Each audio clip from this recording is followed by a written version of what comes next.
अस्सलाम वालेकुम नाज़रीन। मैं मोहम्मद साजिद स्पोर्ट्स गुरुगिरी के साथ मेरे रफीक अफजाल फारूकी आज हमें ज्वाइन कर रहे हैं।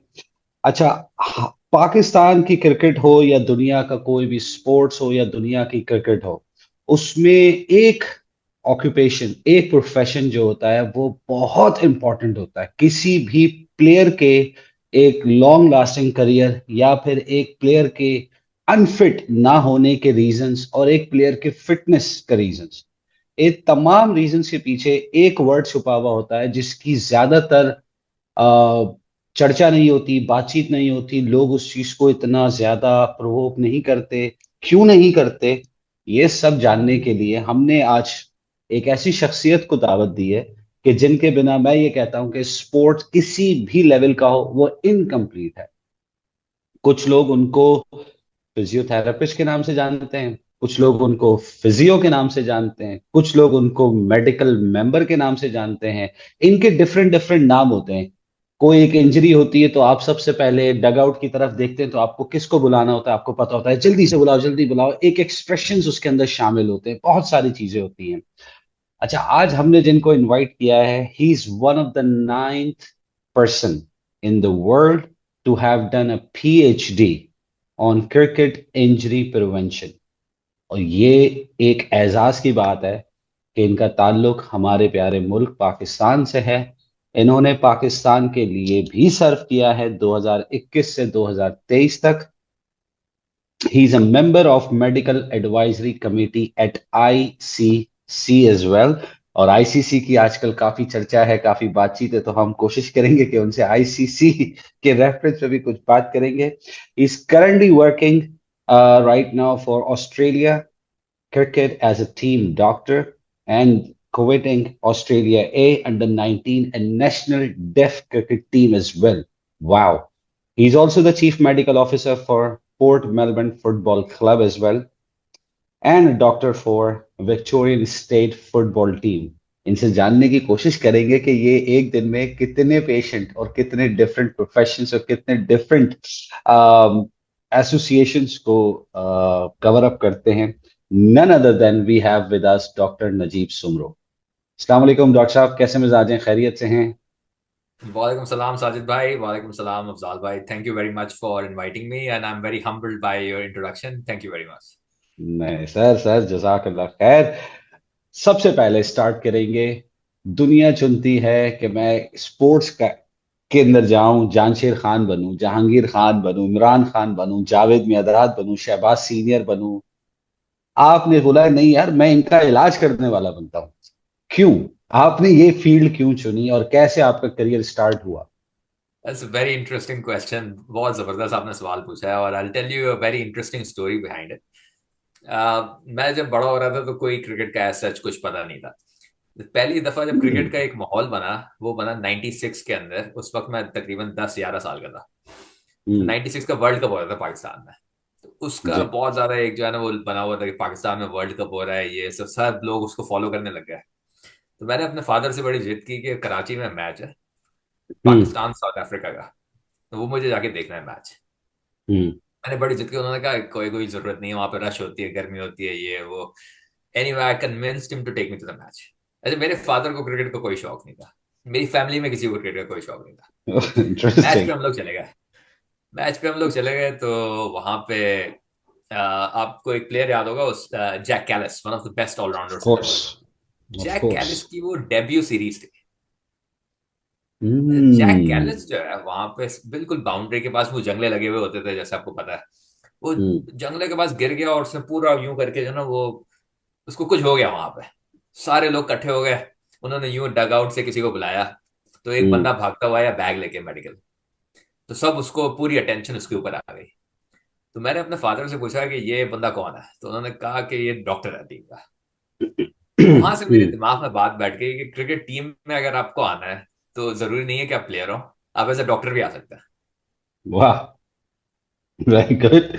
वेरी अच्छा, good. that started my journey for cricket and then becoming or thinking about becoming a team doctor. I had no idea कि किस तरीके से होता है, लेकिन मुझे बड़ा एक अच्छी चीज लगी कि ये कोई एक प्रोफेशन है जो कि इंसान बन सकता है। आई हैड नो आइडिया कैसे बनना है, क्या करना है। अगर मेरे फादर ने मुझे उस वक्त बोला होता कि ये फिजियोथेरेपिस्ट है तो मैं शायद फिजियोथेरेपिस्ट बन जाता। अगर उन्होंने कहा होता कि मस्योर है तो शायद मैं मस्योर बन जाता। उन्होंने मुझे कह हम्म। दिया कि डॉक्टर है। तो that is got stuck in my young mind. उसके बाद फास्ट फॉरवर्ड ये हुआ कि क्रिकेट तो खेलते थे हम लोग, आहिस्ते आहिस्ते खेलना शुरू की। I use to play hard ball cricket. तो इंटरेस्टिंगली मेरे जो नेबर थे वो क्रिकेट कोच थे। तो निश्चर पार्क में वी यूज टू प्रैक्टिस। वहां पे इंटरनेशनल प्लेयर भी एक दो आते थे। Danish Kaneria use to play over there as well. तो वो वहां से थोड़ा सा शौक हुआ, क्रिकेट खेलना शुरू किया, लेकिन I was not good at cricket. तो थोड़ी बहुत जितनी क्रिकेट खेली खेल ली, लेकिन ये समझ में आ गया कि अगर इस स्पोर्ट के अंदर जाना है तो the in for me is to become a doctor. अच्छा, फास्ट फॉरवर्ड 10 साल I got into medical school. I did medicine from Dow medical college. लेकिन कुछ पता नहीं था किसी को कि कैसे स्पोर्ट्स का डॉक्टर कैसे बनता है। इनफैक्ट ये कोई ऑक्यूपेशन थी नहीं। हम्म। इनफैक्ट अब तक पाकिस्तान के अंदर इस चीज की स्पेशलाइजेशन नहीं है। एब्सोल्युटली। अच्छा, मेडिसिन मैंने कर ली, उसके बाद मैं हॉस्पिटल में काम करने लग गया। लेकिन I my heart wasn't into it. मेरा हमेशा शौक था कि ये वाली चीज करनी है, स्पोर्ट्स मेडिसिन। तो मैंने दुनिया में डिफरेंट जगहों पे देखा। तो किसी ने मुझे बताया कि ये सबसे अच्छी जो होती है ये ऑस्ट्रेलिया के अंदर होती है, आप ऑस्ट्रेलिया जाओ। किसी ने कहा अमेरिका चले जाओ। मैं कहा अमेरिका नहीं जाना, वहां पे क्रिकेट नहीं खेल सकूंगा, क्योंकि खेलने का मुझे बहुत शौक है क्रिकेट। आज भी मैं मैच खेल के आ रहा हूँ। ओह हाँ, तो जबरदस्त। तो I ideally play around 2 matches a week. ये मेरा एक जो है ना वो है शुरू से। तो एनीवे मैं जो है अपना ऑस्ट्रेलिया आ गया। ऑस्ट्रेलिया आने के बाद एक प्रोसेस शुरू हुआ। प्रोसेस शुरू में गाइडेंस इतनी ज्यादा नहीं थी, लेकिन आहिस्ते आहिस्ते यहाँ पे चीजें समझ में आने लग गई। And I was lucky enough to work with cricket Australia and do a PhD. उस जमाने में जब मैं ऑस्ट्रेलिया आया था, आज से तकरीबन 14-15 साल पहले, PAT Cummins, James Pattinson, 2 bowler नए नए आए थे उनके। ये दोनों बिल्कुल। अंडर 19 से आए थे। और दोनों को स्ट्रेस फ्रैक्चर हो गया था। हम्म। जब स्ट्रेस फ्रैक्चर हुआ तो क्रिकेट ऑस्ट्रेलिया स्पोर्ट्स की फील्ड में और स्पोर्ट्स मेडिसिन की फील्ड में बहुत आगे इन टर्म्स ऑफ रिसर्च। तो उन्होंने एक प्रोजेक्ट निकाला कि क्रिकेट में इंजरीज को प्रिवेंट कैसे किया जाए, हम्म। खास तौर पे अंडर 19 क्रिकेटर्स के लिए। उनमें उनको कोई ऐसा डॉक्टर चाहिए था जो कि पीएचडी करके रिसर्च करके पता करे कि क्यों इंजरीज हो रही हैं, क्या प्रिवेंशन करनी चाहिए। तो आई हम्म। आई वाज लकी, और आई वर्कड हार्ड और a combination of different factors I ended up in that spot. और फिर वहां से मैंने 5 साल क्रिकेट ऑस्ट्रेलिया के साथ काम किया पीएचडी के लिए। और मैंने फिर एक क्रिकेट इंजरी प्रिवेंशन प्रोग्राम बनाया जो कि अब भी सीनियर क्रिकेट और जूनियर क्रिकेट में इम्प्लीमेंट हो रहा होता है ऑस्ट्रेलिया के अंदर। जबरदस्त। सो बेसिकली ये जो आपने एक ऑस्ट्रेलियन क्रिकेट के साथ काम किया, तो आपने अपना पीएचडी भी उसी दौरान कंप्लीट करा, तो रिसर्च जो आपने एक असाइनमेंट या उसको थीसिस जो आपने बनाया, तो वो basically what was the inspiration, that was Australian cricket या फिर ये बेसिकली प्रोजेक्ट ऑस्ट्रेलियन क्रिकेट ने प्रपोज किया था कि ये हमें इस तरीके का एक हम्म। प्रोजेक्ट होना चाहिए जिससे अंडर 19 अंडर 16 इस लेवल के जो क्रिकेटर्स हैं उनकी इंजरीज हम्म। कम हो जाए, ताकि उनको आगे जाके जब वो टीम के अंदर आए पाथवे लेवल के थ्रू तो उनको इंजरीज ना हो। क्योंकि हाईएस्ट लेवल पे मेन टीम के अंदर उनके पास बड़े अच्छे प्रोसीजर्स है, लेकिन जो जूनियर लेवल था उसके बाद उसके लिए उनको प्रोसीजर्स डेवलप करने थे। तो उस चीज में मुझे उन्होंने इंडक्ट किया। तो I work a lot in the pathway level, junior level, under 16 under 19, इस लेवल पे मैंने काम किया वहाँ। Acha, like I और इन seriously terms want of to PhD, understand one thing from you. Okay, so yeah, in terms of PhD, I'm coming. It's the same question. I just would like to add one more line. Like, could you share some of the key findings in your research? Okay, when you were doing for PhD on cricket injury prevention, especially, how are these findings being brilliant, applied? Applied in real world sports or scenarios or circumstances. Excellent question. So हमें 2-3 चीजें उस PhD के through पता चली। तो पहली चीज हमें ये करनी थी, जो पहला पार्ट था पीएचडी का वो ये था कि 2 साल तक हमें फॉलो करना था ऑस्ट्रेलियन अंडर 19 क्रिकेटर्स को, कि उनको Okay. कौन कौन सी इंजरीज हो रही है, किस और इंजरीज का मैकेनिज्म क्या है, कैसे हो रही है, बॉलिंग कराते हुए हो रही है, फील्डिंग करते हुए हो रही है, रनिंग करते हुए हो रही है, सीजन के शुरू में हो रही है, सीजन के एंड में हो रही है। क्या उन लोगों को हो रही है जो फास्ट बॉलर्स हैं उनको हो रही है, जो बैट्समैन है या ऑलराउंडर्स को हो रही है। उनका वर्कलोड कितना है, क्या वर्कलोड रिलेट करता है इंजरी से या उसके बाद प्रेजेंटेशन होती है। तो we we did a whole, इसको कहते हैं एपिडेमियोलॉजिकल स्टडी, 2 साल तक 400 क्रिकेटर्स को मैंने फॉलो किया। वाह।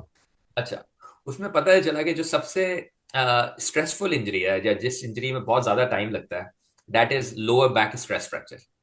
ये वही हम्म। स्ट्रेस फ्रैक्चर है जो इमरान खान को भी हुआ है, जो वसीम अकरम को हुआ है, जो शोएब अख्तर, मोहम्मद जाहिद पाकिस्तान के फास्ट बॉलर थे, नसीम शाह वकार यूनिस वाला करंटली, भी यही था नजीब, वकार यूनिस वकार वाला यूनिस। भी। Yes, yes. तो ये बहुत कॉमन एक फाइंडिंग है जो फास्ट बॉलर्स के अंदर होती है। स्ट्रेस फ्रैक्चर में होता ही है कि जो हड्डी होती है कमर की, वो क्योंकि आप बेंड कर रहे होते हैं एक साइड पर, जब बॉलिंग का एक्शन है आप बेंड कर रहे हैं, तो हड्डी चटक जाती है। ओ। अम, और इस हड्डी के चटकने की वजह से बॉलर को तकरीबन 6 से 9 महीने लगते हैं रिकवर करने में। शूट। और कुछ फास्ट बॉलर्स रिकवर कर ही नहीं पाते। जैसे तो मोहम्मद जाहिद। जॉनसन नहीं, जैसे जॉन्स था इंग्लैंड का, जॉन्स वो नहीं कर पाया। जाहिद, मोहम्मद जाहिद थे पाकिस्तान के, उनके साथ भी यही इशू था। जी बिल्कुल, ठीक। तो ऐसे बहुत सारे फास्ट बॉलर्स हैं जो बहुत इमर्जिंग और अच्छे हो रहे होते हैं, लेकिन क्योंकि उनका बॉलिंग वर्कलोड ज्यादा होता है, इसकी वजह से उनको ये इंजरी होती है। और इसमें हमें ये पता चला, हमने जब इंजरीज को देखा, तो जो फास्ट बॉलर्स हैं जिनका मिक्स्ड एक्शन है, अच्छा फास्ट बॉलिंग एक्शन 3 किस्म के होता है: hmm. Side on, hmm. Open chested, और mixed hmm. Action. Hmm. Side on action की क्लासिक एग्जांपल है Waqar Younis, Waqar Younus. Really slingy side on, hmm. जबरदस्त। Mixed action, open chested action हो गया कॉर्टनी वॉल्श, आता था बिल्कुल ओपन चेस्ट करा दिया उसने। जो मिक्स्ड एक्शन है उसकी सबसे अच्छी एग्जांपल है बुमराह। उसका एक्शन नीचे से साइड ऑन है, ऊपर से खुला हुआ है। तो ऊपर से बुमराह को खुला। भी बैक स्ट्रेस फ्रैक्चर हो तो 1 साल बाहर था रिसेंटली। हम्म। हम्म। तो जो मिक्स्ड एक्शन वाले बॉलर्स हैं, उनके अंदर ट्विस्टिंग मोशन ज्यादा होता है, जिस वजह से उनको इंजरी ज्यादा होती है। तो ये भी हमने रिसर्च फाइंडिंग के थ्रू बताया। ऐसे बॉलर्स के अंदर वर्कलोड मैनेजमेंट बहुत इंपॉर्टेंट है। वर्कलोड का मतलब वो एक हफ्ते में कितनी बॉलिंग कराते हैं, हम्म। एक महीने में कितने मैच खेलते हैं। तो इसका हमने हम्म। फिर फॉर्मूला बनाया है। और वो फॉर्मूला जब मैं पाकिस्तान पीसीबी के अंदर था तो मैंने इंट्रोड्यूस भी करवाया था। अब वो कितना फॉलो है ये मुझे नहीं पता, दैट्स अ डिफरेंट क्वेश्चन। अब आएंगे कुछ लोग उसके इसको ऊपर भी। आएंगे उस पे लेकिन भी। लेकिन this is how they manage. तो अब अगर आप ऑस्ट्रेलियन फास्ट बॉलिंग स्टॉक्स अगर आप देखेंगे, Pat Cummins, Josh Hazlewood, Starc, ये 10-10 साल से लगे हुए हैं टीम के साथ, और दे डोंट गेट इंजर्ड। ये इनको पिक एंड चूज करते हैं, सीरीज खिलाते हैं, कुछ सीरीज में रेस्ट करवाते हैं।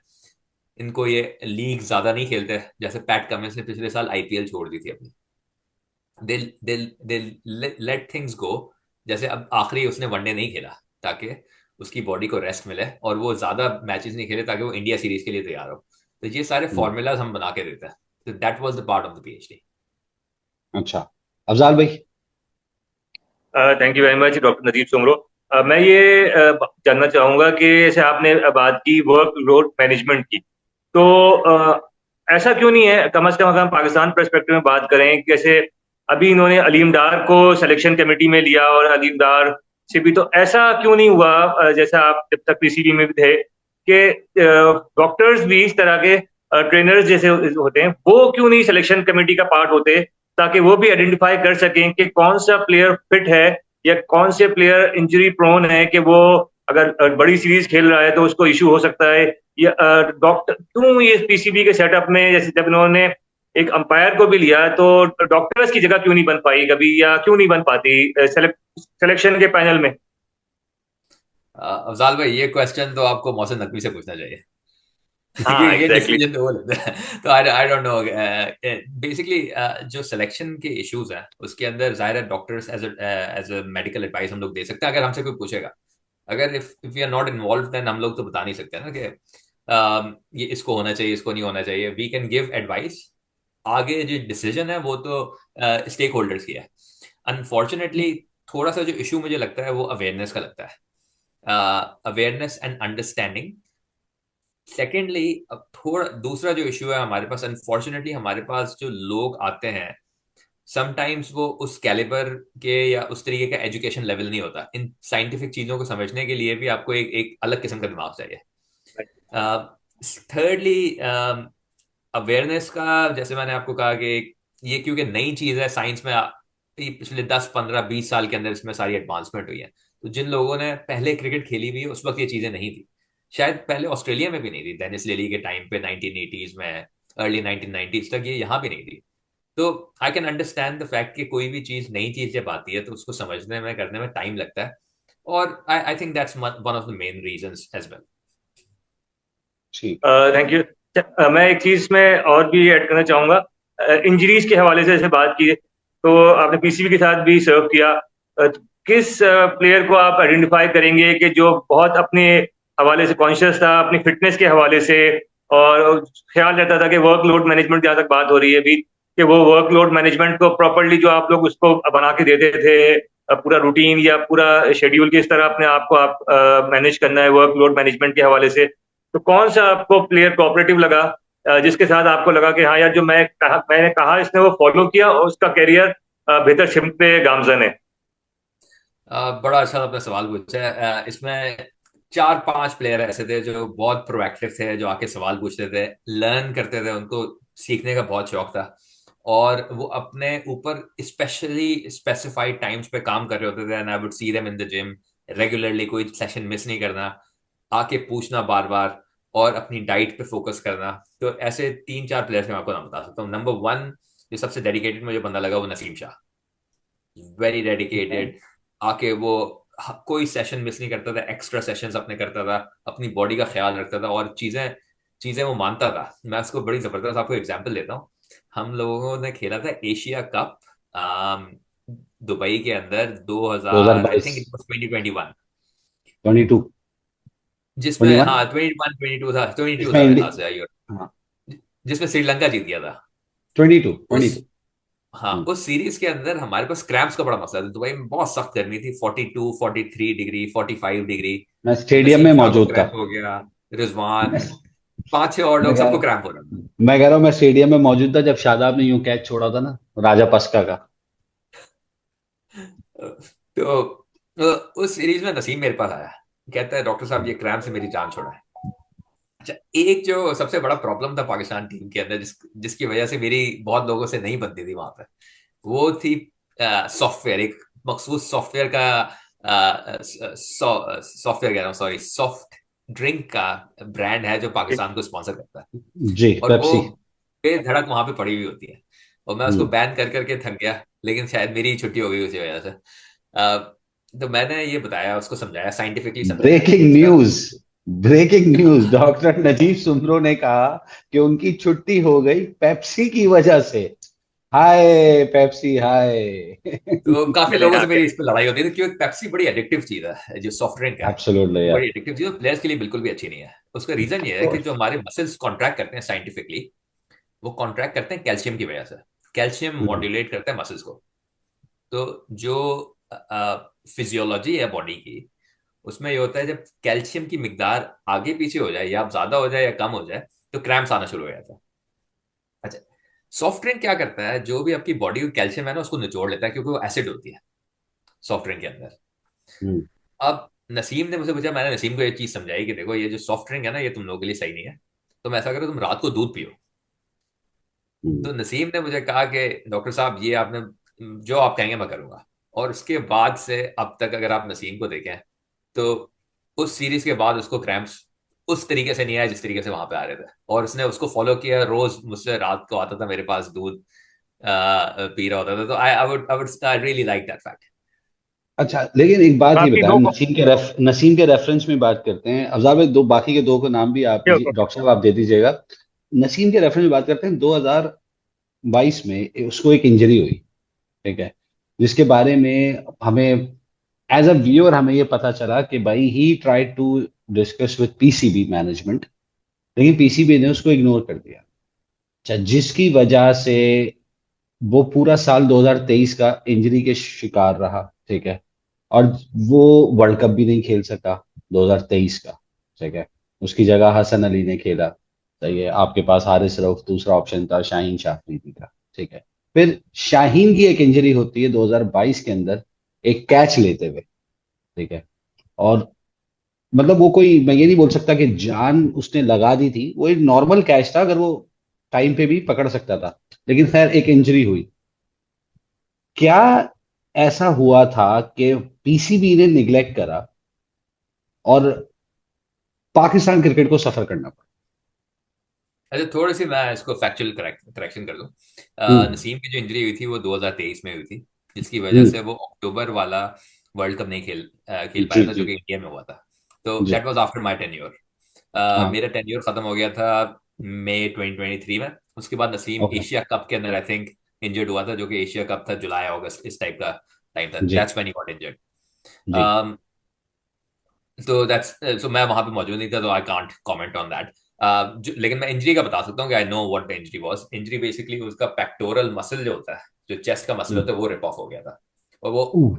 ज्यादा बॉलिंग कराने की वजह से होता है। तो हम्म। तो आई थिंक एक एक जो प्लेयर है जो एक फॉर्मेट खेल रहा हो, उसके बाद वो तीनों फॉर्मेट में हर चीज खेलना शुरू कर दे, प्लस लीग्स करना शुरू कर दे, तो again this is the bowling workload management problem. हम्म। हम्म। ठीक है। तो ये इंजरी इजीली प्रिवेंट हो सकती थी अगर वर्कलोड मैनेज किया जाता, कुछ मैचेस में रेस्ट किया जाता, कुछ मैचेस में खिलाया जाता, और प्लेयर को इन्वॉल्व किया जाता इस चीज के अंदर।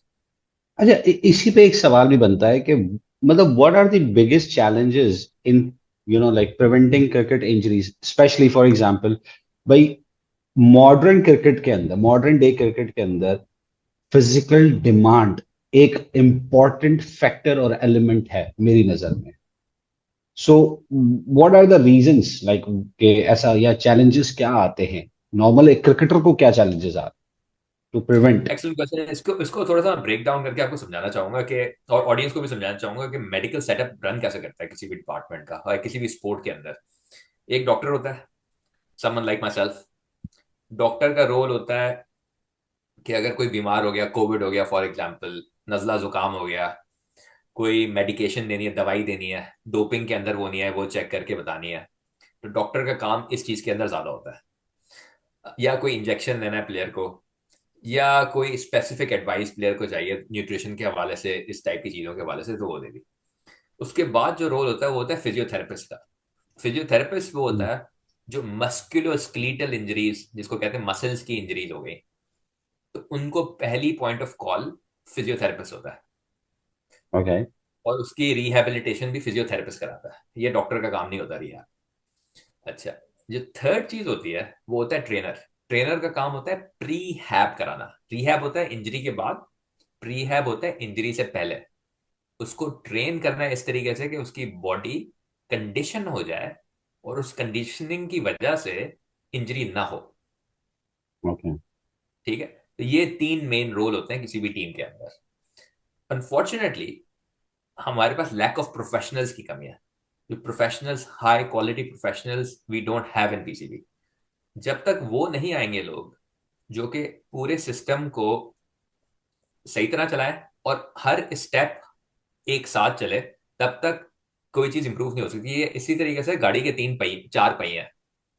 एक पहिया अगर सही चल रहा होगा, दूसरे पहिए सही नहीं चलेंगे, तो गाड़ी सही नहीं चल सकती। तो we hmm. Need professionals in every field. Unfortunately जो लैकिंग थी वो इसी चीज में थी कि अपने मन पसंदीदा लोग आ जाते थे, लेकिन वो जो कॉग्स हैं वो हिलते नहीं थे अपनी जगह से। ठीक है अफजाल भाई, कंटिन्यू। अच्छा, क्रिकेट से के अलावा फुटबॉल के हवाले से मैं पूछना चाहूंगा। यकीनन आप अरे फुटबॉल वो दो बड़े नाम तो पूछने हैं, क्लोजली। वो दो जी नाम तो पूछने हाँ, हैं मजीद, दो तीन मेरे प्लेयर्स के। को तीन कौन और बाकी प्लेयर्स थे जो कि नसीम शाह के अलावा आपको लगा कि बहुत सीरियस थे अपनी अपने क्रिकेट के हवाले से, अपनी फिटनेस के हवाले से, और वो बड़ा कॉन्शियस रहते थे अपनी डाइट और वर्कलोड मैनेजमेंट के हवाले से। जी बिल्कुल, बड़ा अच्छा सवाल है। एक नाम मैं ऐसा लूंगा जिससे आप बहुत हैरान हो जाएंगे। तो पहले लेकिन मैं लेता हूँ जो सेकंड नंबर पे मैं रेट करूंगा, जिसको वो था शान मसूद। वेरी कॉन्शियस, पढ़ा लिखा लड़का है, जिसको जिसको पता थी चीजें। तो बड़ी अच्छी मेरी इसके साथ डिस्कशंस होती थी, और वो अपनी सारी ट्रेनिंग रिजीम सही तरह करता था। Number two. नंबर थ्री, जो दुनिया क्रिकेट में के नाम से जाने जाते हैं, चाचा के नाम से, अच्छा। I oh. Iftikhar works very very hard on his fitness. Wow. Very hard on his fitness, very conscious. उसने अपनी कंप्लीट डाइट, मेरे कहने पे उसने अपनी कंप्लीट डाइट चेंज की। अगर आप इफ्तिखार को देखें आज से 4-5 साल पहले और अब देखें, तो और ज्यादा ट्रिम है, और ज्यादा लीन है, और ज्यादा पावरफुल है। नाइस। हाँ, तो दैट्स वेरी सरप्राइजिंग जब मैं किसी को बताता हूँ तो वो Yeah, कहता है I'm कि quite surprised. Yeah. हाँ अच्छा, इफ्तिखार ने मेरे टेन्योर के अंदर कोई 1-1.5 साल के अंदर उसने अपनी बॉडी फैट 12% लूज किया। इस Wow. हद तक उसने जो है इम्प्रूवमेंट लाई है अपने Mhm. फिटनेस के अंदर। तो इस पे एक चीज नजीब, सॉरी मैं इंटरप्ट कर रहा हूँ, बॉडी फैट के हवाले से बात हुई। आजम खान का क्या इशू लगता है आपको? आजम इतनी रिगरस एक्सरसाइज करता है, बेहतरीन फैसिलिटीज उसके पास पाकिस्तान कराची में ही मौजूद है, उसके फादर का एक यहाँ पे पूरा स्टेडियम है। आजम के साथ या इस किस्म के जो बल्की प्लेयर्स होते हैं उनके लिए आपको क्या एडवाइस करेंगे? कैसे, मतलब वो क्यों नहीं वेट कम कर पाया? और इतना अच्छा टैलेंट आपने उसने यकीनन वर्ल्ड कप में भी देखा, पीएनजी के साथ थे। तो क्या आपको लगा कि क्या इशू है, आजम एक क्यों नहीं आगे आ पाया इतनी फैसिलिटीज के बाद भी? इंटरेस्टिंगली मैंने आजम के साथ काम नहीं किया क्योंकि मेरे टेन्योर में आजम कभी सिलेक्ट ही नहीं हुआ। जब मेरा टेन्योर था तो उस वक्त हम लोगों ने एक बड़ी स्ट्रिक्ट फिटनेस पॉलिसी बनाई हुई थी, और जब तक वो प्लेयर्स उस चीज को टेक नहीं करते थे तो they were not inducted in the team. Unfortunately I think diet major issue है पाकिस्तान में। हमें पता है एक बड़ा सीरियस केस हुआ था आबिद अली का, जो हमारे टेस्ट ओपनर थे, जिन्होंने वनडे और टेस्ट क्रिकेट की अपनी डेब्यू पे सेंचुरी की थी। बहुत कम ऐसे प्लेयर्स होते हैं जो जी दोनों में जी डेब्यू। जी। He had heart attack at the age of 34। अब वो दुनिया में वाहिद प्लेयर है अकॉर्डिंग टू माई नॉलेज जिसने हार्ट अटैक के बाद दोबारा प्रोफेशनल स्पोर्ट शुरू किया। नॉर्मली पीपल रिटायर हो जाते हैं, जैसे इंग्लैंड का एक प्लेयर था जेम्स टेलर, जेम्स टेलर। उसका हार्ट का इशू हुआ था तो वो रिटायर हो गया। So normally, so it was a landmark case जो हमने डील किया था, उसको स्टेंट्स भी लगे थे, सारा मीडिया के अंदर है वो। तो अनफॉर्चुनेटली जो हमारी फैटी डाइट है, जो ऑयल खास तौर पे हम लोग यूज करते हैं, वो एक बहुत बड़ा इशू है। तली हुई चीजें, फास्ट फूड, निहारियां, कढ़ाइयाँ और नान और जर्दे और मैं क्या क्या नाम लूं। तो आई थिंक ये बस। सारी चीजें चेंज करने वाली है। मैंने बहुत ज्यादा फाइट किया पाकिस्तान टीम के अंदर जब ये कल्चर चेंज लेके आने के लिए कि डाइट हम लोग चेंज करें, और काफी सारे लोगों ने अडॉप्ट भी किया, काफी सारे लोगों को पसंद भी नहीं आई। एक बड़ी इंटरेस्टिंग स्टोरी मैं बताता हूँ। मेरी एक सीनियर मैनेजमेंट के बंदे से लड़ाई हो गई ड्यूरिंग अ टूर, और लड़ाई हुई थी कि मैंने बेसिकली कस्टर्ड बंद करवा दिया था प्लेयर्स के लिए। तो प्लेयर्स की जो नाम क्या थे उन नाम, सीनियर का? मैंने नाम छोड़ दें, देखो I don't want to accuse anyone, लेकिन ठीक है। लेकिन वो सीनियर मैनेजमेंट के बंदे ने आके मुझे काफी ठीक ठाक उस पे किया था। हमारी हल्की फुल्की झड़प हो गई थी इस बात पे कि कस्टर्ड कहाँ चला गया। वाओ। तो ये सारी चीजें जब तक टीम खत्म नहीं होंगी जबरदस्त। तब तक it's gonna be a problem. अच्छा, अभी अ, मुझे, सॉरी अफजाल भाई, आप कंटिन्यू करें। अच्छा, जैसे आपने अभी बात की कि कस्टर्ड के हवाले से एक सीनियर मैनेजमेंट से लड़ाई हुई, तो definitely still you are young enough. PCB हमेशा से कहते हैं ना बाबों का सेटअप रहा है, बुजुर्ग काफी वहां पे रहे हैं, और you are still very young but in almost mid 30s। कैसे मुश्किलात का सामना करना पड़ा एक इतने सीनियर भी, यकीनन ब्यूरोक्रेट्स भी, और बड़े नामी गिरामी नामों के साथ, क्योंकि पाकिस्तान में ये बहुत मुश्किल होता है किसी भी यंग लड़के के लिए कि वो इस सेटअप को इतने हाई लेवल पे आके हिस्सा बने। क्या मुश्किलात थी जो कम से कम पीसीबी के साथ और इस सेटअप पीसीबी के सेटअप के साथ काम करते हुए आपको पेश आई? देखिए, मुश्किलात हर जॉब में होती हैं, कोई भी जॉब बेड ऑफ रोजेस नहीं होता। जब भी आप किसी हाई लेवल पोजीशन पे जाते हैं तो उसके अपने यूनिक चैलेंजेस होते हैं, चाहे वो ऑस्ट्रेलिया में हो या पाकिस्तान में हो या किसी और जगह पे हो। तो आई थिंक आई न्यू के यहाँ पे चैलेंजेस होंगे, और उन चैलेंजेस को फेस करना है। लेकिन मुझे उसमें से पॉजिटिव चीजें दिखनी थी मेनली, और मेरे लिए पॉजिटिव चीजें ये थी कि मैं प्लेयर्स की हेल्थ को इम्प्रूव करूँ, उनका एक जो भी इश्यूज है, मेडिकल इश्यूज है, उनको रिजॉल्व करूँ और उनको एक पॉजिटिव डायरेक्शन में लेके जाऊँ। आई थिंक थोड़ा सा टेंजेंट पे बात चली गई है, लेकिन मैं पीछे क्वेश्चन पे दोबारा आना चाहूंगा। दो दो और प्लेयर्स का नाम लेना मेरे लिए बहुत जरूरी है, जो कि बहुत कॉन्शियस थे अपनी फिटनेस और डाइट के लिए। उसमें से जो एक और प्लेयर है वो Mohammad Rizwan. He really looks after himself. और फाइनली शाहनवाज दहानी। ये 3 4 5 हम्म। प्लेयर्स ऐसे थे जिनके साथ जो है जो फिटनेस और डाइट और इस तरीके की चीजों में उन्होंने बिल्कुल कॉम्प्रोमाइज नहीं करते थे। सॉफ्ट ड्रिंक और मशरूबात से वो अवॉइड करते थे और कस्टर्ड को भी अवॉइड करते थे। तो ये मेरे फेवरेट प्लेयर है। Okay, I have a question here. For example, like, to work with Australian football as well. मैंने देखा in 2022 World Cup, ऑस्ट्रेलिया को हमने फॉलो किया उसमें, ठीक है, they were playing absolutely good, ठीक है, अपने मयार अपनी एक कैलिबर के लिहाज से they delivered, okay, significantly good, I must say. But if I compare football versus cricket, like how does your approach to injury prevention like differ when working with the football players versus cricketers? Great question. It's a completely different sport. So मैं दो किस्म के football में काम करता हूँ. मैं Australia के अंदर ऑस्ट्रेलियन फुटबॉल लीग के अंदर काम करता हूँ, जो कि बेसिकली रग्बी की बॉल से खेली जाती है एंड क्रिकेट के ग्राउंड में खेली जाती है, और वो ऑस्ट्रेलिया की नंबर 1 स्पोर्ट है. क्रिकेट प्रॉब्ली तीसरे चौथे नंबर पे आती है ऑस्ट्रेलिया में. Wow. तो ये इंटरनेशनली खेली नहीं जाती स्पोर्ट, लेकिन सबसे ज्यादा जो फिट और बेस्ट एथलीट्स होते हैं ऑस्ट्रेलिया के, वो AFL के अंदर जाते हैं. इमेजिन करें कि ये प्लेयर्स अगर क्रिकेट के अंदर आए और ये प्लेयर्स अगर ओलंपिक्स में करें तो और कहाँ ऑस्ट्रेलिया चले जाएगा. तो दैट्स नंबर 1. नंबर 2, मैं सॉकर, तो यहाँ पे सॉकर कहते हैं फुटबॉल को, सॉकर के अंदर भी मैं काम करता हूँ. I think completely different sports है. ये वाली जो क्रिकेट जो स्पोर्ट है वो बहुत ज्यादा स्किल बेस्ड स्पोर्ट है. स्किल अगर आपकी नहीं है तो चाहे फिटनेस आपकी कितनी भी अच्छी हो, you very limited with that. Skill के साथ अगर फिटनेस हो तो फिर then you go to a different level. Football is a very endurance based sport.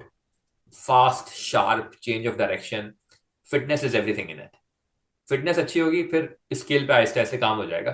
उसमें इतनी ज्यादा स्किल वाली चीजें उस तरीके से नहीं है, कॉम्प्लेक्सिटीज नहीं है जिस तरीके से क्रिकेट के अंदर है. हैंड आई कोऑर्डिनेशन और मूवमेंट पैटर्न्स और थिंग्स लाइक दैट. तो जो फुटबॉल के एथलीट्स होते हैं वो बहुत ज्यादा short sharp agility based training करते हैं. Powerful agility based training, vertical jumps, horizontal change of direction, इस टाइप की ट्रेनिंग वो बहुत ज्यादा करते हैं. क्रिकेटर्स इस तरीके से नहीं करते क्योंकि ज्यादातर यूनिलैटरल सिंगल डायरेक्शन टाइप की स्पोर्ट है. जो प्लेयर्स बहुत अच्छा करते हैं क्रिकेट के अंदर वो प्लेयर्स होते हैं जिन्होंने दूसरी स्पोर्ट्स खेली भी होती है. And I tell you something interesting. जो यहाँ पे ऑस्ट्रेलिया के अंदर हर एथलीट को इनकरेज किया जाता है कि वो 15 साल की उम्र तक कम से कम 2 अलग अलग स्पोर्ट्स खेले हर स्कूल के अंदर. एक स्पोर्ट्स बेस्ड स्कूल उसको नहीं कराया था. उस पर रिसर्च बहुत ज्यादा है और रिसर्च ये कहती है कि जो लोग मल्टी डायमेंशनल डिफरेंट स्पोर्ट्स खेलते हैं उनका एथलेटिसिज्म बहुत ज्यादा होता है एज कंपेयर टू जो लोग सिर्फ एक स्पोर्ट खेलता है. एग्जाम्पल मैं आपको कुछ देता हूँ. एबी डिविलियर्स बेसिकली एक हॉकी प्लेयर था. ग्रो अप आइस हॉकी या नॉर्मल हॉकी? फील्ड हॉकी का प्लेयर था. ठीक है. इस तरीके से जो प्लेयर्स डिफरेंट स्पोर्ट्स खेल के आ रहे होते हैं उनकी एथलेटिसिज्म बहुत डिफरेंट होती है. फॉर एग्जांपल पैट कमिंस जो है वो उसकी माँ और बाप दोनों पेरेंट्स जो है वो लॉन्ग डिस्टेंस रनर्स है. वो उस तरीके के एथलेटिक्स के एनवायरनमेंट से वो उसमें आया है. इस तरीके से जेफ थॉमसन जो था ऑस्ट्रेलिया का फास्ट बॉलर, वो जेवलिन थ्रोअर था. तो वाओ. पाकिस्तानी टीम में मैंने थोड़ी सी रिसर्च की एंड मैंने अभी तक किसी को बताया नहीं है. ये तो इंटरेस्टिंग ये टॉपिक आया कि पाकिस्तानी टीम में कौन कौन से ऐसे प्लेयर्स हैं जिन्होंने डिफरेंट स्पोर्ट्स में अच्छा एक परफॉर्म करके वो क्रिकेट के अंदर बाद में. तो कुछ प्लेयर्स थे ऐसे जो मुझे मिले जिन्होंने डिफरेंट स्पोर्ट्स खेली हैं. For example Fakhar Zaman water polo champion है. वाओ. हाँ, वो नेवी में वाटर पोलो का प्लेयर था. उसने क्रिकेट बाद में खेली है. अच्छा, इसी तरीके से हारिस रऊफ फुटबॉल का प्लेयर था. उसने क्रिकेट बाद में शुरू किया. उसने 13-14 साल की उम्र में क्रिकेट शुरू किया. पहले वो फुटबॉल खेलता था.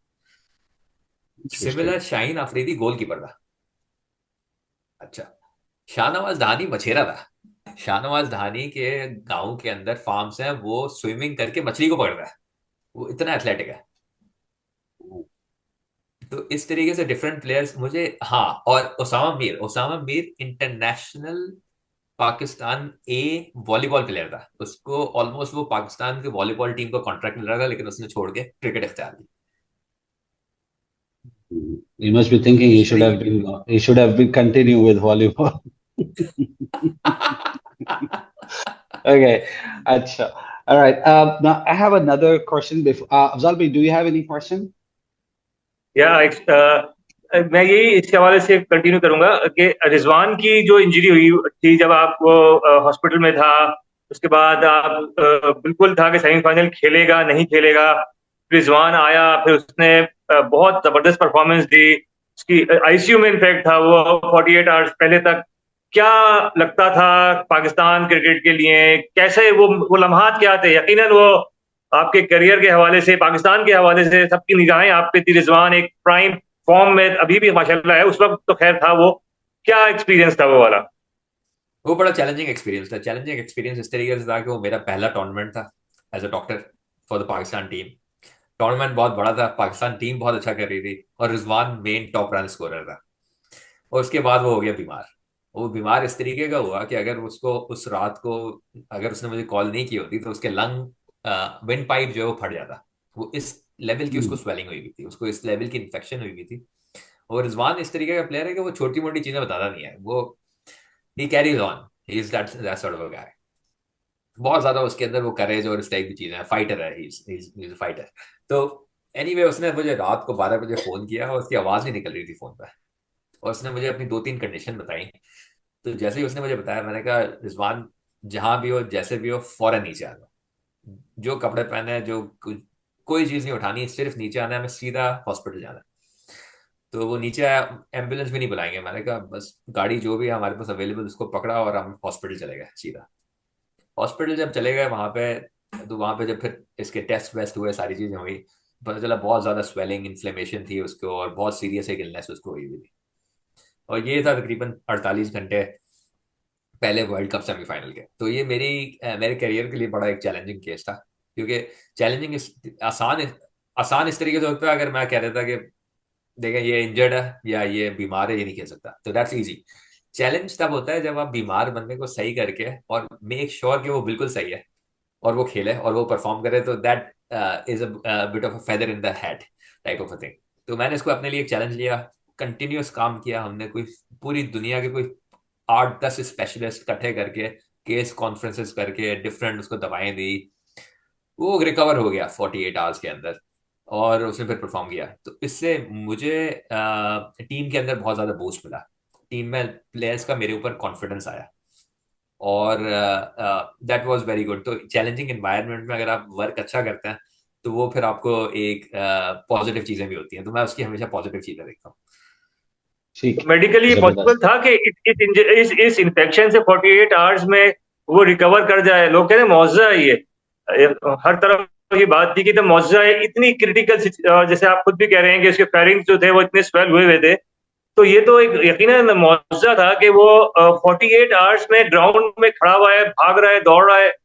क्या आपको लगा, मैं मतलब रैप अप करूंगा इस पे, क्या वो फील, क्या टीम में तो था लेकिन कैसे उस वक्त जब वो उतरा मैदान में तो क्या फीलिंग्स थी आपकी, क्या फीलिंग्स थी पर्सनली? देखिए मैच से 4 घंटे पहले तक तो मुझे भी नहीं पता था कि खेलेगा। मुझे भी, मेरे माइंड में भी यही था 50-50, मे भी खेलेगा नहीं खेलेगा। मैच से पहले हमने एक डिसीजन ली कि हम आपका फिटनेस टेस्ट करेंगे। देखिए पाकिस्तान की टीम है, I am not going to get a unfit player in the team. मैंने रिजवान को बड़ा क्लियर कर दिया। मैंने कहा रिजवान देखो, ये वर्ल्ड कप सेमीफाइनल है, I know you want to play, तुम हमारे बेस्ट प्लेयर हो, लेकिन अगर तुम अनफिट हो गए तो मैं तुम्हें नहीं खिलाऊंगा। उसके लिए हम्म। तुम्हें पास करके देना पड़ेगा फिटनेस टेस्ट। और फिटनेस टेस्ट में रिस्क ये है कि तुम क्योंकि बीमार हो, तुम्हारी बीमारी और बढ़ भी सकती है और भी कोई प्रॉब्लम हो सकता है तुम्हें एक आध हफ्ता और हॉस्पिटल में रुकना पड़ जाए। रिजवान ने कहा देखिए डॉक्टर साहब, मैं अपनी जान लगा दूंगा लेकिन मैं ये मैच खेलना है मुझे, आप मुझे एक मौका दें फिटनेस टेस्ट प्रूव करने के लिए। आप जो दवाई देंगे मैं दवाइयाँ दूंगा। मैंने उसको दवाइयाँ दी, उसका अपनी मोटिवेशन भी थी। थोड़ा बहुत मुआवजा भी कर लें, थोड़ा बहुत सही दवाइयाँ भी उसको मिल गई, थोड़ी बहुत जो है वर्ल्ड कप सेमीफाइनल की भी थोड़ी सी वो आ गई, तो कुछ दुआएं भी लगी होंगी उसको। तो उसने वो फिटनेस टेस्ट पास कर लिया, which was hmm. Surprising for me as well. कि भाई इसने इस तरीके से, क्योंकि मुझे नहीं लग रहा था कि पास कर पाएगा फिटनेस टेस्ट, जब उसने फिटनेस टेस्ट पास कर लिया तो फिर कोई वजह नहीं थी कि उसको नहीं खिलाया जाए। सही। Very good. Very good. Okay. From my side last question which is very important. और मैं इंपॉर्टेंट इसलिए बोलूंगा कि अगर आप जवाब देना चाहें तो दीजिएगा, वरना मसला नहीं है। ठीक है। एहसानुल्लाह हमारा एक अच्छा एसेट बन सकता था। ठीक है, हमारे लिए बड़ा पोटेंशियल रखता था, हमें लगता था कि यार ये लड़का 140 145 से ऊपर की पेस रखने वाला बॉलर है। क्या हुआ कि पीसीबी ने उसको इतना ज्यादा नजरअंदाज कर दिया, या किसी भी, मुल्तान सुल्तान की भी मैं बात करूंगा साथ में क्योंकि उनका भी प्लेयर था, कि उसका ना मेडिकल उन्होंने एक तरह से अफोर्ड किया या उसका इलाज कराया, and he whatever he did by himself, और उसको फिर पॉलिटिकली या आई डोंट नो, उसको साइड लाइन करा दिया गया हर लिहाज से। देख, एहसान उल्लाह के साथ मैंने सिर्फ एक सीरीज खेली है। Hmm. I can't I think it was the New Zealand series. उसने शायद उसमें एक मैच खेला था, न्यूजीलैंड T20 थे। हम्म। उसके बाद मैं पीसीबी से चला गया था। फिर उसके बाद ओके। एहसान उल्लाह ने जो रियल एक वो किया था, वो मेरे जाने के बाद अफगानिस्तान से एक सीरीज थी जिसमें शादाब कैप्टन था। जी। I was in that Sharjah में। सीरीज, शारजा में शाहजहां में। जी। वहां पे उसने बड़ी अच्छी परफॉर्मेंस दी थी। तब तक दूसरे डॉक्टर साहब आ चुके थे, तो I actually don't know the correct details of the case. Okay. लेकिन ठीक है। लेकिन आई थिंक जो मेन चीज एज जैसे मैंने पहले कहा कि प्रोफेशनलिज्म, आप प्रोफेशनल लोग जब तक नहीं आएंगे, पर्टिकुलरली इस फील्ड के अंदर, जो कि मेडिकल की फील्ड के अंदर, अपनी फील्ड के अंदर हाईएस्ट लेवल पे हो, तो डिसीजंस हो सकता है सही और गलत हो सकती हैं डिसीजंस। तो आई think from a PCB point of view ये करना चाहिए कि स्टेट लेवल पे या अंडर 19 लेवल पे और इवन पाकिस्तान टीम में प्रोफेशनल क्वालिफाइड लोगों को लेके आए, जो कि मेडिकल फील्ड में अपनी फील्ड में रेलिवेंट हो और अच्छे हो, और उन्होंने प्रूव किया हो, प्रूवन ट्रैक रिकॉर्ड हो। इस टाइप के आप लोगों को लेके आएंगे तो फिर the chances of errors become less and less. अच्छा अफजाल भाई, वो आप एक तो चैंपियंस ट्रॉफी के रेफरेंस में सवाल कर लीजिएगा, कंसिडरिंग हाँ ला डॉक्टर साहब जो हैं वो पीसीबी का हिस्सा भी रहे हैं, तो क्या माइंडसेट होता है हमारा, तो या over to you, last question कर लें बस। अ, हाँ डॉक्टर नजीब, मेरा लास्ट क्वेश्चन इस हवाले से होगा। यकीनन चैंपियंस ट्रॉफी बहुत नजदीक है। अभी जो कंट्रोवर्सी शुरू हुई है कि इंडिया ने कह दिया है कि हम पाकिस्तान ट्रैवल नहीं करेंगे खेलने के लिए। आप 1.5 साल तो 2.25 साल पाकिस्तान क्रिकेट के साथ रहे, और इंटरनेशनली भी आपका माशाल्लाह काफी अच्छा एक्सपोजर है। कहाँ स्टैंड करता है पीसीबी इस वक्त? क्या लगता है आपको? यकीनन हमें आगे का नहीं पता, लेकिन प्रिडिक्शंस क्या कहती हैं आपकी? क्या होना चाहिए पाकिस्तान क्रिकेट की बेहतरी के लिए? पाकिस्तान, अगर इंडिया नहीं आए तो पाकिस्तान का क्या स्टेप आपकी नजर में होना चाहिए? देखिए, मैंने अपनी लाइफ में बहुत सारे मैचेस कवर किए हैं, और 4 पाकिस्तान इंडिया के मैचेस कवर किए हैं, और वो मेरे फेवरेट मैचेस हैं। तो इलेक्ट्रीफाइंग एनवायरनमेंट होता है, लोगों की बहुत ज्यादा नजरें होती हैं, और बड़ा एक अच्छा एनवायरनमेंट होता है। मैं खुद डिफरेंट इंडियन प्लेयर से भी मिल चुका हूँ, विराट कोहली से, रोहित शर्मा से, और मेरा फेवरेट जो प्लेयर है वो बुमराह, बहुत अच्छा बंदा है बात करने में, और वो प्लेयर्स के साथ भी बहुत अच्छे होते हैं। तो आई थिंक बिटवीन प्लेयर्स तो कोई इशू नहीं है। ठीक है। मुझे नहीं पता पीसीबी का क्या स्टैंड है, लेकिन from my point of view, 2 wrongs don't make 1 right। तो अगर एक टीम कुछ गलत कर रही है, तो आई थिंक हमें नहीं करना चाहिए उस तरीके की चीज। तो अगर वो नहीं आना चाहते, दैट्स देयर प्रोरोगेटिव, वो नहीं आए या आए, लेकिन हमें जाना चाहिए डेफिनेटली इंडिया। अगर इंडिया हमें बुलाता है, हमें उसमें वर्ल्ड कप में खेलना चाहिए। इंडिया न्यूट्रल वेन्यू पे खेलना चाहता है, हमें उससे खेलना चाहिए। तो हम तो अगर गए थे अभी 2023 में। बिल्कुल, हाँ, तो हम लोग सही चीजें कर रहे हैं, we are doing all the right things. हमें तो एक ओपन डोर पॉलिसी रखनी चाहिए। जो हमारे पास आता है आ जाए, वेलकम। जो नहीं आना चाहता वो उसकी मर्जी है। नहीं तो फिर होगा क्या चैंपियंस ट्रॉफी का? हाइब्रिड मॉडल होगा या फिर होगा ही नहीं पाकिस्तान में? देखिए, it's a hard one, I don't know, लेकिन I think from a policy point of view हमें ये नहीं करना चाहिए। जो एक चीज नहीं करनी चाहिए हमें, वो ये नहीं करना चाहिए कि हम इंडिया नहीं जाएंगे। ओके। हमें कहना चाहिए, देखिए हम ओपन टू प्ले हैं, आप आ जाए खेल लें। देखिए, इसकी एग्जांपल 96 का वर्ल्ड कप है। Again I take you back to 96। पुरानी 90s की चीजें अभी तक हमारे पास चलती हैं, और 90s के लोग भी काफी पॉपुलर हैं आजकल पीसीबी के अंदर। तो 96 में के वर्ल्ड कप में ऑस्ट्रेलिया श्रीलंका नहीं गया था, फोरफीट हुआ था वो मैच। वेस्ट इंडीज भी तो नहीं गया था। हाँ, जो एक दो टीमें जो भी नहीं गई थी श्रीलंका, तो वो नहीं गई थी। तो दैट्स फाइन। अगर इंडिया फॉरफिट कर जाए मैच, अगर उसको नहीं खेलना, तो फिर आई थिंक इंडिया तो दैट्स पूरा टूर्नामेंट फॉरफीट कर जाएगा ना। हाँ, कर जाए। वेस्ट इंडीज को ले फिर आया, वैसे वेस्ट इंडीज टूर्नामेंट में नहीं है, उससे डिफरेंट टीम ले आया। अगर टीम एक फॉरफिट कर जाती है तो। नहीं, वो तो फिर श्रीलंका होगी, 9th नंबर पे वो है। अच्छा, 9th पे हुआ। मेरा थोड़ा सॉफ्ट कॉर्नर है। मैं एक बड़ी इंटरेस्टिंग आपको स्टोरी बताता हूँ, हर स्टोरी से बहुत ज्यादा है, लेकिन वेस्ट इंडीज का हमारा एक मैच हो रहा था जिसमें वेस्ट इंडीज का डॉक्टर को कोविड हो गया। तो उसने मुझे कहा कि डॉक्टर साहब आप मेरी टीम को कवर करें। तो मैंने 3 मैचेस इंटरनेशनल वेस्ट इंडीज को भी कवर किया। वाह, जबरदस्त, जबरदस्त यार। उनकी फिटनेस तो खैर अलग ही लेवल की होती है भाई। जेनेटिकली तो काफी जबरदस्त है। बहुत ज्यादा, बहुत ज्यादा, बहुत ज्यादा। चलें डॉक्टर साहब, thank you so much for your time. और हम आपसे दोबारा मिलने जरूर चाहेंगे, क्योंकि हम, मुझे लग रहा है कि बहुत जल्दी हम आपसे मिलेंगे वर्ल्ड कप, चैंपियंस ट्रॉफी की सूरत में भी, मे बी पॉसिबल, क्योंकि प्लेयर्स की फिटनेस एंड फिटनेस चलती रहती है और ये सारी चीजें। बाकी all the best to you for your all the assignments जो आप कर रहे हैं। मतलब seriously I am so proud of you, and I'm really feeling good that I'm talking to a guy who's from Pakistan, and he's not a ordinary person at all. He's mashallah, mashallah, recognized international level पे doctor, साथ साथ जो है ICC का member भी हैं। मतलब you have done a lot, you have achieved a lot, and inshallah more to come to your way, buddy. Thank you so much. Thank you for the duas and thank you for the best wishes. I appreciate that. Thank you so much. हमारे channel के लिए please एक दफा बोल दीजिए लोगों को कि वो सब्सक्राइब जरूर करें, लाइक करें और शेयर करें। अगर आपने लाइक और सब्सक्राइब नहीं किया तो मैं आपसे नाराज हो जाऊंगा। Thank you so much, Dr. Saab. Thank you so much once again. Assalamu alaikum. Thank you.